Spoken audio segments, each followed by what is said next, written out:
I still remember the exact moment my marriage died. It wasn't during a fight. It wasn't because someone screamed.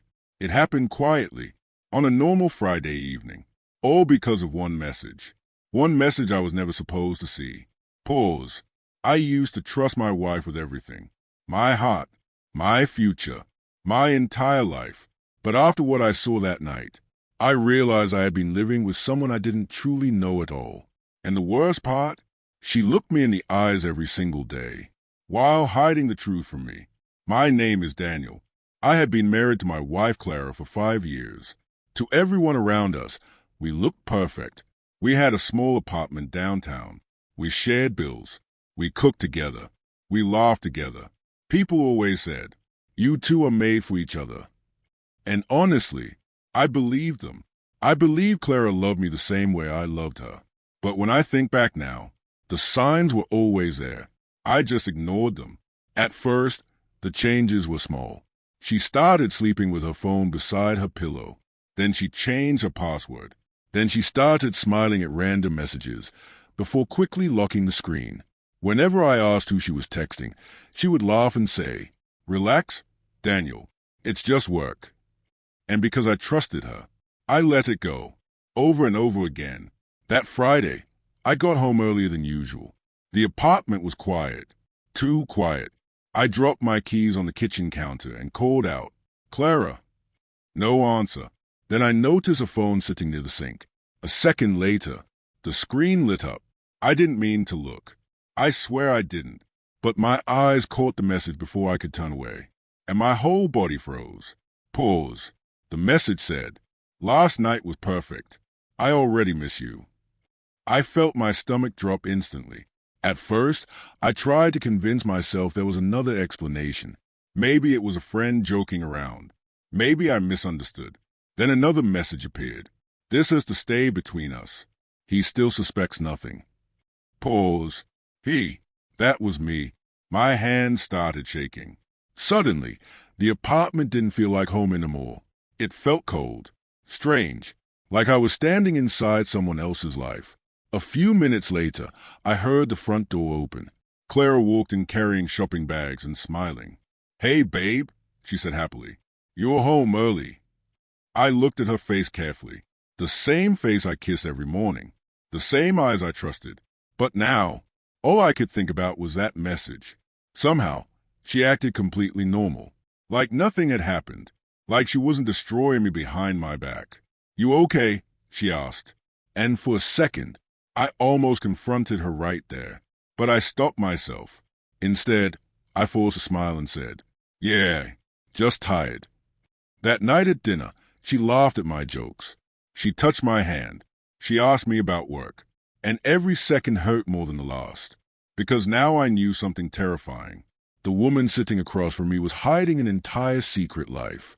Over the next few days, I started noticing everything. Things I ignored before suddenly became obvious. She smiled at her phone constantly. She took calls in another room. Sometimes she even left the apartment late at night saying, "My friend needs me." And every lie slowly broke me apart inside. But I stayed quiet because I needed proof. Real proof. Not just messages. I needed to know how far this betrayal actually went. Then Sunday night happened. The moment that destroyed whatever hope I still had left. Clara was in the shower when her laptop lit up on the table. A notification appeared on the screen. Same name, same person. This time, I opened it, and instantly, I wished I hadn't. There were hundreds of messages, photos, plans, lies, months and months of lies. My chest felt tight as I scrolled through everything. Then I saw one message that hit harder than all the others. It said, "After tonight, maybe it's finally time to leave him." Pause. Leave me. Like I was nothing. Like our marriage meant nothing. Then I found another message. One that made my blood run cold. Sometimes I fake being happy around him because I feel bad. I stopped breathing for a second. Fake being happy? Everything suddenly made sense. Every smile. Every hug. Every "I love you." Fake. All fake. I closed the laptop slowly. Then I just sat there in silence. I didn't cry immediately. I think my brain couldn't even process the pain yet. I kept staring at the wall, replaying our entire marriage in my head. The wedding, the promises, the late-night talks, the dreams we made together. And now, all of it felt poisoned. I felt stupid, embarrassed, broken. But more than anything, I felt empty, like the version of me that trusted people had finally died. I didn't confront Clara that night, or the next day. Instead, I planned quietly. 3 days later, Clara came home smiling again. But this time, the apartment looked different. Boxes were stacked near the door. Her smile faded instantly. "Daniel, what's going on?" I didn't answer immediately. I simply slid an envelope across the table. She opened it slowly, and the moment she saw the screenshots inside, her face turned pale. Every message, every lie, every secret, printed, exposed.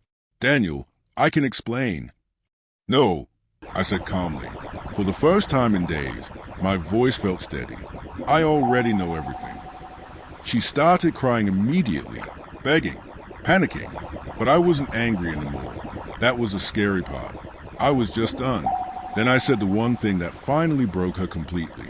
"Pause. I sent copies to your parents." Pause. "And to his wife." Clara looked like the world stopped spinning. "Daniel, please." But I simply grabbed my keys.